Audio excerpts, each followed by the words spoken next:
Welcome students हाम्रो SPSC education centre YouTube च्यानलमा। आज हामी कुरा गर्छौँ कम्प्युटर मेमोरीको बारेमा। यदि तपाईँ हाम्रो च्यानलमा नयाँ हुनुहुन्छ भने च्यानललाई सब्सक्राइब गरिदिनु होला। कम्प्युटर मेमोरी भनेको कम्प्युटरभित्र भएको सबै प्रोग्रामहरू, इन्स्ट्रक्सनहरू, डाटाहरू, भ्यालुजहरू, सबै डाटाहरू र रिजल्ट अफ क्यालकुलेसन्सबाट आएका रिजल्टहरू सबैलाई सेभ गरेर राख्ने एउटा ठाउँलाई हामीले कम्प्युटर मेमोरी भन्न सकिन्छ। कम्प्युटर मेमोरीमा अर्थात् कम्प्युटरमा भएको सबै जति पनि सफ्टवेयर्सहरू, प्रोग्राम्सहरू, त्यसपछि डाटाहरू, रिजल्टहरूलाई सेभ गरेर राख्ने जुन एउटा ठाउँ हुन्छ त्यसलाई हामीले कम्प्युटर मेमोरी भन्न सकिन्छ। कम्प्युटर मेमोरी विभिन्न प्रकारको हुन्छ, जसमा मुख्य गरेर कम्प्युटर मेमोरीलाई दुई भागमा विभाजन गरिएको छ। मुख्य गरी एउटा मेन मेमोरी और प्राइमरी मेमोरी र अर्को सेकेन्डरी मेमोरी। प्राइमरी मेमोरी र सेकेन्डरी मेमोरी। प्राइमरी मेमोरी हाम्रो टेम्पोररी मेमोरी पनि भन्न सकिन्छ। दुई भागमा विभाजन गरिएको छ, यहाँ देख्न सक्छौँ। Main memory, primary memory, internal memory अथवा टेम्पोररी मेमोरी, जे भने पनि यो हाम्रो एउटै हो। र अर्को नेक्स्ट छ हाम्रो external memory, secondary memory, auxiliary memory और पर्मानेन्ट मेमोरी। जुन हाम्रो मेन मेमोरी छ त्यो टेम्पोररी हो, नामबाटै क्लियर हुन्छ। मेन मेमोरी अर्थात् मुख्य मेमोरी। मेन मेमोरी भनेपछि हाम्रो कम्प्युटरको मेन मेमोरी भनेपछि प्राइमरी मेमोरीलाई भन्न सकिन्छ, मुख्य भण्डार गर्ने ठाउँ भन्न सकिन्छ। र नेक्स्ट छ हाम्रो एक्सटर्नल मेमोरी, सेकेन्डरी मेमोरी और एक्जुलरी मेमोरी, और यसलाई पर्मानेन्ट मेमोरी पनि भन्न सकिन्छ। किनकि एक्सटर्नल मेमोरीले डाटाहरूलाई पर्मानेन्ट रूपमा सेभ गरेर राख्न सक्छ, त्यही भएर यसलाई पर्मानेन्ट मेमोरी भनिन्छ। भने जुन मेन मेमोरी छ, प्राइमरी मेमोरी, यसले डाटाहरूलाई केही समयको लागि टेम्पोररी रूपमा मात्रै सेभ गर्ने काम गर्छ, त्यही भएर यसलाई टेम्पोररी मेमोरी भन्ने गरिन्छ, मेन मेमोरीलाई अर्थात् प्राइमरी मेमोरीलाई। यसरी कम्प्युटरको मेमोरीलाई मुख्य गरी दुई भागमा विभाजन गरिएको छ, एउटा प्राइमरी मेमोरी र अर्को सेकेन्डरी मेमोरी। प्राइमरी मेमोरीलाई इन्टरनल मेमोरी पनि भन्न सकिन्छ, किनकि यो हाम्रो कम्प्युटरको इन्टरनल मेमोरी हो। र एक्सटर्नल मेमोरीलाई पर्मानेन्ट मेमोरी भन्न सकिन्छ। हाम्रो मोबाइलमा पनि हुन्छ इन्टरनल मेमोरी, जस्तै ऱ्याम भयो, रोम भयो। र एक्सटर्नल मेमोरी जुन हामीले बाहिरबाट मेमोरी कार्ड लगाउँछौँ त्यसलाई एज अ एक्सटर्नल मेमोरीको रूपमा लिन सकिन्छ। कम्प्युटरमा पनि एक्सटर्नल मेमोरीको रूपमा हार्ड डिस्कलाई लिन सकिन्छ। हार्ड डिस्क आजभोलि प्राय गरेर कम्प्युटरमा एक्सटर्नल मेमोरीको रूपमा हार्ड डिस्कलाई प्रयोग गरिन्छ। र अब हामी कुरा गर्छौँ टाइप्स अफ मेन मेमोरी और इन्टरनल मेमोरी। इन्टरनल मेमोरीको टाइप्सको बारेमा। यसभन्दा पहिला हामी कुरा गर्छौँ मेन मेमोरीको बारेमा, इन्टरनल मेमोरीको बारेमा। इन्टरनल मेमोरी, मेन मेमोरी और टेम्पोररी मेमोरी जे भने पनि एउटै हो। इन्टरनल मेमोरीको बारेमा अब हामी कुरा गर्छौँ। It is known as main memory of the computer. जुन हाम्रो इन्टरनल मेमोरी छ त्यसले हामीले कम्प्युटरको मेन मेमोरी भन्न सकिन्छ। नामबाटै क्लियर हुन्छ, main memory of the computer. Main memory भने पनि और टेम्पोररी मेमोरी भन्दा पनि हुन्छ। एक नम्बरमा जुन हाम्रो पर्छ इन्टरनल मेमोरी भने पनि एउटै हो। यसलाई कम्प्युटरको मेन मेमोरी भनिन्छ, मुख्य मेमोरी, किनकि कम्प्युटरमा मुख्य भूमिका निर्वाह भनेको प्राइमरी मेमोरीको हुन्छ, मेन मेमोरीको हुन्छ। Primary memory is the main memory of the computer. कम्प्युटरको मेन मेमोरी प्राइमरी मेमोरीलाई भन्न सकिन्छ। यसबिना कम्प्युटर चल्न पनि सक्दैन र मुख्य भूमिका यसैले निर्वाह गरेको हुनाले कम्प्युटर चल्नमा यसलाई मेन मेमोरी भनिन्छ। It is used as a computer memory. कम्प्युटरको मेमोरी भन्ने बित्तिकै हामीले इन्टरनल मेमोरीलाई बुझ्नुपर्छ, अर्थात् प्राइमरी मेमोरीलाई बुझ्न सकिन्छ कम्प्युटरको मेमोरीको रूपमा। Primary memory is semi conductor memory. यो सेमी कन्डक्टर हुन्छ। कन्डक्टर भनेको सुचालक, नन कन्डक्टर भनेको कुचालक र सेमी कन्डक्टर भनेको अर्ध सुचालक। अर्थात् यसमा हाफ रूपमा लाइन प्रवाह करेन्ट प्रवाह हुन सक्छ, त्यही भएर यसलाई primary memory is semi conductor memory भनेर भनिन्छ। It has limited storage capacity. Limited storage capacity, limited भनेको निश्चित रूपमा यसको स्टोरेज क्यापासिटी फिक्स हुन्छ। निश्चित हुन्छ। जति यसको ठाउँ छ त्योभन्दा बढी यसले स्टोर गर्न सक्दैन। हाई कस्ट, यो महँगो पर्छ। हाम्रो सेकेन्डरी मेमोरी भन्दा प्राइमरी मेमोरीहरू महँगो पर्छ। जस्तै आजभोलि 2503,000मा हाम्रो 320 जिबीको एक्सटर्नल मेमोरी हार्ड डिस्क पाइन्छ भने 2503,000मा 2 जिबीको ऱ्याम अर्थात् इन्टर्नल मेमोरी पाइन्छ। इन्टर्नल मेमोरी महँगो हुन्छ। फास्ट एक्सेस स्पिड एकदम फास्ट हुन्छ हाम्रो इन्टर्नल मेमोरीको। र टेम्पोररी स्टोरेज भनेको केही छिनको लागि मात्रै यसले डाटाहरूलाई सेभ गरेर राख्ने काम गर्छ। Directly connected with the motherboard, यसलाई डाइरेक्टली मदरबोर्डसँग डाइरेक्ट कनेक्ट गरिन्छ। जस्तै हाम्रो मोबाइलमा पनि हुन्छ ऱ्याम रोमहरू, तिनीहरू बोर्डमा डाइरेक्ट कनेक्ट भएको हुन्छ। हामीले एक्स्ट्रा चिपलाई बाहिरबाट कनेक्ट गर्न सकिन्छ, तर जुन हाम्रो इन्टर्नल मेमोरी हुन्छ त्यो बोर्डमा डाइरेक्ट कनेक्ट भएको हुन्छ। त्यसै कम्प्युटरमा मदरबोर्ड हुन्छ जसमा हाम्रो इन्टर्नल मेमोरीहरू डाइरेक्टली कनेक्टेड गरिएको हुन्छ। Data is lost in case of switch off, हाम्रो पिसीलाई कम्प्युटरलाई स्विच अफ गऱ्यौँ भने पावर अफ हुन्छ। पावर अफ हुने बित्तिकै इन्टर्नल मेमोरीमा भएको डाटाहरू लस्ट हुन्छ। अर्थात् इन्टर्नल मेमोरीले त्यति समयसम्म मात्रै डाटाहरूलाई सेभ गरेर राख्न सक्छ जब हाम्रो कम्प्युटर रन गर्छ। कम्प्युटरलाई अफ गर्ने बित्तिकै यसमा भएको डाटाहरू सबै लस्ट हुन्छ र यो मेमोरी अटोमेटिक रिफ्रेस हुन्छ। त्यही भएर यसलाई टेम्पोररी मेमोरी पनि भनिन्छ। Internal memory is also known as a temporary memory, कम्प्युटरको टेम्पोररी मेमोरी। र कम्प्युटरको मुख्य भूमिका यसैले निर्वाह गर्ने अर्थात् कम्प्युटरलाई चलाउने बेला काम इन्टर्नल मेमोरीले गर्छ। त्यही भएर यसलाई it is also known as working memory of the computer, यसलाई कम्प्युटरको वर्किङ मेमोरी पनि भनिन्छ। Faster than secondary memory, secondary memory भन्दा प्राइमरी मेमोरीहरू फास्ट रन गर्छ। त्यही भएर यो महँगो पनि पर्छ र डाइरेक्ट मदरबोर्डमा कनेक्ट गरिन्छ। यो फास्ट एक्सेस गर्छ, एक्सेस स्पिड हाई हुन्छ। A computer can not run without primary memory, एउटा कम्प्युटर प्राइमरी मेमोरी भन्दा प्राइमरी मेमोरी बिना चल्न सक्दैन। हाम्रो सेकेन्डरी मेमोरी भएन भने कम्प्युटर हाम्रो रन गर्न सक्छ, चल्न सक्छ, तर प्राइमरी मेमोरी बिना हाम्रो कम्प्युटर स्टार्ट पनि गर्न सक्दैन। किनकि कम्प्युटरलाई स्टार्ट गर्नको लागि पनि हाम्रो प्राइमरी मेमोरीमा भएको डाटाहरूको आवश्यकता पर्छ। त्यही भएर प्राइमरी मेमोरी बिना हाम्रो कम्प्युटरलाई स्टार्ट गर्न पनि सकिँदैन। अर्थात् प्राइमरी मेमोरी बिना अर्थात् इन्टर्नल मेमोरी बिना कम्प्युटरहरू चल्न सक्दैन। मुख्य गरेर प्राइमरी मेमोरीलाई दुई भागमा विभाजन गरिएको छ। एउटा छ हाम्रो आरएम ऱ्याम र अर्को छ आरओएम रोम। म फर्स्ट अफ अल ऱ्यामको बारेमा कुराकानी गर्छु। आरएम ऱ्यामको फुल फर्म हुन्छ ऱ्यान्डम एक्सेस मेमोरी। फुल फर्मबाटै क्लियर हुन्छ। ऱ्यान्डम भनेको चाँडै उतिखेरै, ऱ्यान्डम एक्सेस भनेको एक्सेस गर्ने, काम गर्ने, चल्ने, र मेमोरी हाम्रो कम्प्युटरलाई रन गर्दाखेरि हाम्रो डिस्प्लेमा अथवा हाम्रो कम्प्युटरमा गर्ने कामहरू, जुन काम हाम्रो भइरहेको हुन्छ करेन्ट टाइममा, त्यसमा हाम्रो ऱ्यान्डम एक्सेस मेमोरी ऱ्यामले काम गरिरहेको हुन्छ। त्यही भएर यसको नाम ऱ्यामको full form random access memory राखिएको हो। Random access memory. कम्प्युटरको स्पिडमा पनि यसको मुख्य भूमिका हुन्छ। ऱ्याम, यसलाई कम्प्युटरको मेन मेमोरी पनि भन्न मिल्छ। कम्प्युटर चलाउनमा, हाम्रो पिसी रन गर्नमा मुख्य भूमिका ऱ्यामले निर्वाह गर्छ। RAM is the main memory of the computer. यहाँ ऱ्यामको केही पोइन्ट्सहरू म पोइन्ट आउट गर्छु। RAM is the main memory of the computer, कम्प्युटरको मेन मेमोरी ऱ्यामलाई भन्न सकिन्छ। It is made from integrated circuits, integrated सर्किट्सहरूबाट यो बनेको हुन्छ RAM. It needs electrical power in order to maintain its information, यसले आफ्नो इन्फर्मेसनहरूलाई मेन्टेन गर्नको लागि इलेक्ट्रिक पावर चाहिन्छ। अर्थात् पावर बिना ऱ्याम काम गर्न सक्दैन, यसलाई पावर चाहिन्छ, इलेक्ट्रिकल पावर चाहिन्छ काम गर्नको लागि। नेक्स्ट छ हाम्रो it needs electrical power for access or run. पहिले भनिसकेको छु मैले, यसलाई काम गर्नको लागि, यसलाई चल्नको लागि, एक्सेस हुनको लागि इलेक्ट्रिकल पावर चाहिन्छ।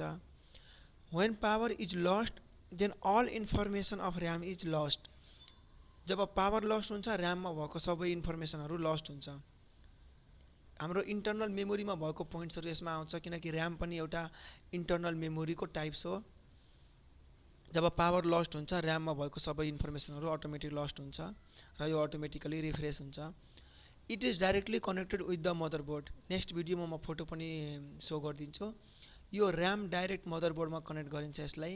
जस्तै हाम्रो हार्ड डिस्क छ, पाटा केबल साटा केबलहरूबाट कनेक्ट गरिन्छ, तर हाम्रो ऱ्याम चाहिँ डाइरेक्ट मदरबोर्डमै कनेक्ट हुन्छ। यो मेन मेमोरी हो, मेन मेमोरीहरू डाइरेक्ट मदरबोर्डहरूमा कनेक्ट गरिन्छ, त्यही भएर हाम्रो ऱ्याम पनि डाइरेक्ट मदरबोर्डमा कनेक्ट गरिन्छ। It is directly connected with the motherboard. It is expensive than external memory. पहिले पनि म भनिसकेको छु, प्राइमरी मेमोरीहरू सेकेन्डरी मेमोरी भन्दा महँगो हुन्छ। It is expensive than external memory. हाम्रो 3000 को आसपासमा 320 GB को हार्ड डिस्क पाइन्छ भने 2500 जति 3000 जतिमा हाम्रो 2 GB को ऱ्याम पाइन्छ। अर्थात् जति पैसामा हाम्रो 320 GB को एक्सटर्नल हार्ड डिस्क पाउन सकिन्छ भने त्यति पैसामा हाम्रो at least 2 GB 3 GB 2 GB 4 GB RAM पाइन्छ। त्यही भएर हाम्रो इन्टरनल ऱ्याम भनेको इन्टरनल मेमोरिज हो। इन्टरनल मेमोरीहरू एक्सटर्नल मेमोरी भन्दा महँगो हुन्छ। RAM can read and write with the same speed. ऱ्यामले डाटाहरूलाई रिड र राइट गर्न सक्छ सेम स्पिड। एकैपटक यसले रिड र राइट दुवैमा सेम स्पिडले काम गर्न सक्छ ऱ्यामले। त्यही भएर यसलाई कम्प्युटरको वर्किङ मेमोरी पनि भनिन्छ र कम्प्युटरको मेन मेमोरी पनि ऱ्यामलाई भनिन्छ।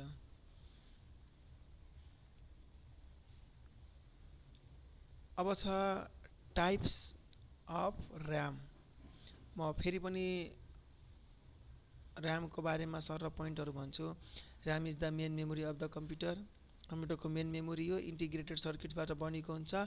पावरहरू, यसले इलेक्ट्रिकल पावर चाहिन्छ आफ्नो इन्फर्मेसनलाई मेन्टेन गर्नको लागि र चल्नको लागि पनि इलेक्ट्रिकल पावर चाहिन्छ। एक्सेस गर्नलाई रन गर्नलाई इलेक्ट्रिकल पावर चाहिन्छ ऱ्यामलाई। जब पावर लस्ट हुन्छ ऱ्यामको सबै इन्फर्मेसनहरू लस्ट हुन्छ। पहिले पनि भनिसकेको छु, लाइन कम्प्युटर अन भएको बेला मात्रै काम गर्छन् इन्टरनल मेमोरीहरू। डाइरेक्ट मदरबोर्डमा कनेक्ट गरिन्छ। एक्सटर्नल मेमोरी भन्दा महँगो हुन्छ र यसले लेख्न पढ्न सेम स्पिडमा लेख्न र पढ्न सक्छ ऱ्यामले। ऱ्यामले कम्प्युटरको स्पिड र पावरमा असर गर्छ। कम्प्युटरको स्पिड ऱ्याम हाई क्यापासिटी छ भने कम्प्युटर राम्रो चल्छ, ऱ्यामको क्यापासिटी लो छ भने कम्प्युटर लो चल्छ। अब छ टाइप्स अफ ऱ्याम। ऱ्यामको विभिन्न टाइप्सहरू छ। यहाँ मुख्य गरी म 2 टाइप्सको बारेमा कुराकानी गर्छु। एउटा छ डाइनामिक ऱ्याम डी ऱ्याम, अर्को छ static RAM S RAM. First of all म डाइनामिक ऱ्यामको कुरा गर्छु, डी ऱ्याम डाइनामिक ऱ्याम। अर्को छ स्ट्याटिक ऱ्याम, हाम्रो एस ऱ्याम भन्न सकिन्छ।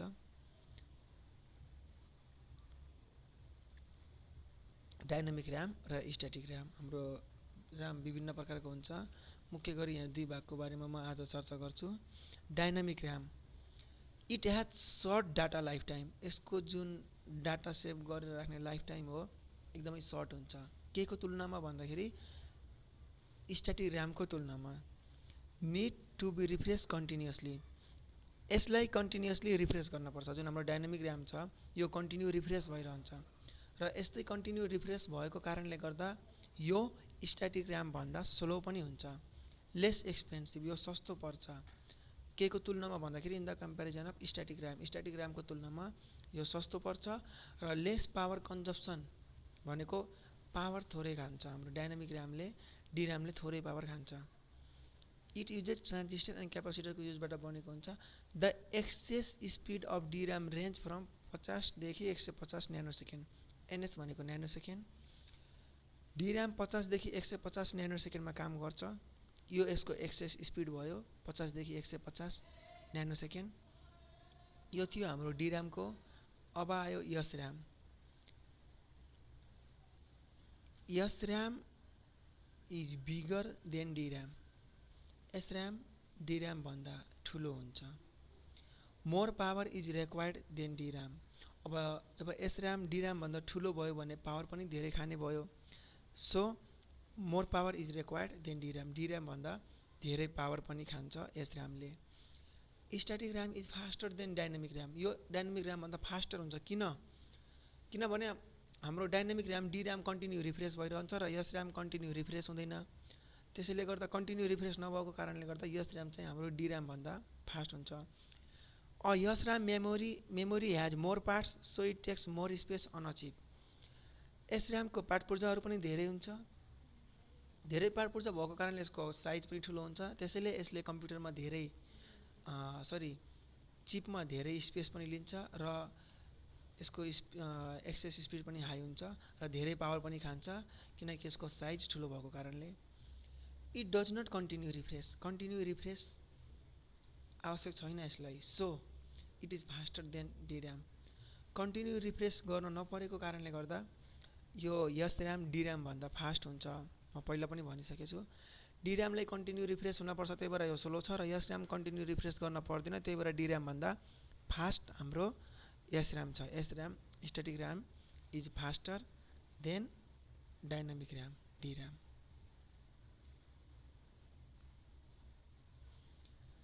नेक्स्ट छ हाम्रो SRAM is more expensive than DRAM. DRAM भन्दा फास्ट र डिराम भन्दा साइजमा ठुलो भएपछि हाम्रो डिराम भन्दा महँगो पनि पर्छ, यो स्वाभाविक हो। SRAM is more expensive than DRAM, DRAM भन्दा महँगो पर्छ। The access speed of SRAM range from 2 to 10 nanoseconds. हाम्रो डिराम 50 देखि 150 नैनो सेकेन्डमा काम गर्छ भने एसर्याम 2 देखि 10 नैनो सेकेन्डमा काम गर्छ। अर्थात् एसर्याम चाहिँ डिराम भन्दा धेरै नै फास्ट काम गर्छ, फास्ट एक्सेस गर्छ एसर्याम। लङ साइज पनि लामो हुन्छ र इट हेज लङ टाइम। म पहिला सुरुमै भनेको थिएँ डिराम भनेको सर्ट टाइम डाटालाई सर्ट टाइम स्टोरेज गर्छ, सर्ट टाइमलाई। एसर्याम भनेको लङ टाइम लाइफ टाइम हुन्छ एसर्यामको। फेरि एकचोटि एक्सप्लेन गर्छु। DRAM short data life time, continue refresh गर्न आवश्यक छ, त्यही भएर यो स्लो पनि हुन्छ। लेस एक्सपेन्सिभ, सस्तो पर्छ, अर्थात् एसर्याम जतिको महँगो पर्दैन किनकि आकारमा पनि सानो हुन्छ। लेस पावर कन्जम्सन, आकारमा सानो भएको कारणले पावर पनि थोरै खान्छ। सिङ्गल ट्रान्जिस्टर क्यापासिटरको प्रयोग भएको हुन्छ। स्पिड अफ डिराम, यसको डिराम चाहिँ 50 देखि 150 नैनो सेकेन्डभित्र हुन्छ, जबकि हाम्रो एसर्यामको स्पिड 2 देखि 10 नैनो सेकेन्डभित्रमा काम गर्छ। स्ट्याटिक ऱ्याम, एसर्याम आकारमा ठुलो हुन्छ। आकारमा ठुलो भएको कारणले गर्दा धेरै पावर पनि कन्ज्युम गर्छ, धेरै पावर खान्छ। डिरामभन्दा धेरै पावर चाहिन्छ एसर्यामलाई। पावर धेरै चाहिएको, आकारमा ठुलो भएको कारणले गर्दा फास्ट पनि हुन्छ र यो महँगो पनि पर्छ। डिराम भन्दा एसर्याम महँगो पर्छ। एसर्याम मेमोरीको धेरै पार्ट पूर्जाहरू हुन्छ, त्यही भएर यसले चिपमा धेरै ठाउँ पनि ओगट्छ। धेरै पार्ट पूर्जाहरू भएको कारणले आकार पनि ठुलो हुन्छ, पावर पनि धेरै कन्ज्युम खान्छ र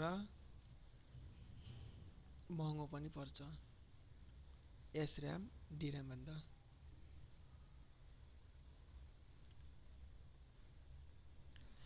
त्यसै गरी यसको डाटा लाइफ टाइम पनि लङ हुन्छ डिराम भन्दा, र यो डिराम भन्दा एक्सपेन्सिभ, महँगो पनि हुन्छ किनकि डिराम भन्दा यसको आकार पनि ठुलो हुन्छ र यसलाई कन्टिन्यू रिफ्रेस गर्न पर्दैन, त्यही भएर यसको एक्सेस स्पिड डिराम भन्दा फास्ट हुन्छ किनकि डिराम कन्टिन्यू रिफ्रेस गर्न पर्छ र एसर्यामलाई कन्टिन्यू रिफ्रेस गर्नु पर्दैन, त्यही भएर हाम्रो एसर्याम डिराम भन्दा फास्ट हुन्छ कन्टिन्यू रिफ्रेस नगर्नुपर्ने कारणले गर्दा। एसर्याम is more expensive than DRAM, DRAM भन्दा महँगो पर्छ किनकि आकारमा ठुलो हुन्छ र एक्सेस स्पिड पनि हाई हुन्छ, त्यही भएर एसर्यामहरू डिराम भन्दा धेरै नै महँगो पर्छन्। स्पिड म पहिल्यै भनिसकेको छु, 2 देखि 10 नैनो सेकेन्ड, अर्थात् धेरै नै अति नै फास्ट गर्छ। हाम्रो डिरामको तुलनामा एसर्याम चाहिँ 5 गुणा छिटो काम गर्छ। त्यसको 50 देखि 150 नैनो सेकेन्डमा डिरामले काम गर्छ भने 2 देखि 10 नैनो सेकेन्डमा हाम्रो एसर्यामले काम गर्छ र डाटा लाइफ टाइम चाहिँ लङ हुन्छ यसमा। एसर्याममा डिराम भन्दा डाटा लाइफ टाइम लङ हुन्छ डिरामको तुलनामा। यो थियो हाम्रो स्ट्याटिक ऱ्याम, एसर्याम र डिरामको फरक। यो सब भनेको हाम्रो टाइप्स अफ ऱ्याम हो। ऱ्याम एउटा प्राइमरी मेमोरी, इन्टरनल मेमोरी हो, अर्थात् मेन मेमोरी हो कम्प्युटरको ऱ्याम। र ऱ्यामभित्रको दुईवटा टाइप्सको बारेमा मैले एक्सप्लेन गरिसकेँ। एउटा छ हाम्रो स्ट्याटिक ऱ्याम एसर्याम र डाइनामिक ऱ्याम डिराम। अब एउटा क्वेसनको बारेमा म यहाँ चर्चा गर्छु। What are the differences between SRAM and DRAM. Static RAM र डाइनामिक ऱ्याममा के डिफरेन्स छ भनेर हामीले भन्नु पऱ्यो भने सिम्पली हामी 1 नम्बरमा के भन्छौँ भन्दाखेरि स्ट्याटिक र्याममा भन्छौँ it has long data life time र डाइनामिक र्याममा भन्छौँ it has short data life time. Static र्याममा डाटा लाइफ टाइम लङ हुन्छ in the comparison of dynamic RAM. D भन्दा यस र्यामको डाटा लाइफ टाइम लङ हुन्छ। यो भयो हाम्रो पोइन्ट नम्बर 1। र पोइन्ट नम्बर 2 मा हामी भन्न सक्छौँ स्ट्याटिक र्यामहरू डाइनामिक र्याम भन्दा ठुलो हुन्छ, यसको मोर पार्ट्स हुन्छ, चिपमा धेरै ठाउँ ओगट्छ। 3 नम्बरमा यसले धेरै पावर खान्छ, स्ट्याटिक र्याम डाइनामिक र्याम भन्दा धेरै पावर खान्छ किनकि धेरै पार्ट पुर्जा हुन्छ। 4 नम्बरमा हामी भन्न सक्छौँ स्ट्याटिक र्याम डाइनामिक र्याम भन्दा महँगो पर्छ। 5 मा भन्न सक्छौँ स्ट्याटिक र्यामको एक्सेस स्पिड हाई हुन्छ, हाम्रो डाइनामिक र्याम भन्दा स्ट्याटिक र्यामको एक्सेस स्पिड एकदमै हाई हुन्छ। र 6 नम्बरमा हामी भन्न सक्छौँ स्ट्याटिक र्यामलाई कन्टिन्यू रिफ्रेस गर्नु पर्दैन, त्यही भएर यसको एक्सेस स्पिड हाई छ, र डाइनामिक र्यामलाई कन्टिन्यू रिफ्रेस गर्नुपर्छ, त्यही भएर यसको एक्सेस स्पिड लो छ स्ट्याटिक र्यामको तुलनामा युटिसी भनेर हामी भन्न सक्छौँ। Okay, thanks students, thank you so much. आजलाई यति, बाँकी म नेक्स्ट भिडियोमा दिन्छु। धन्यवाद।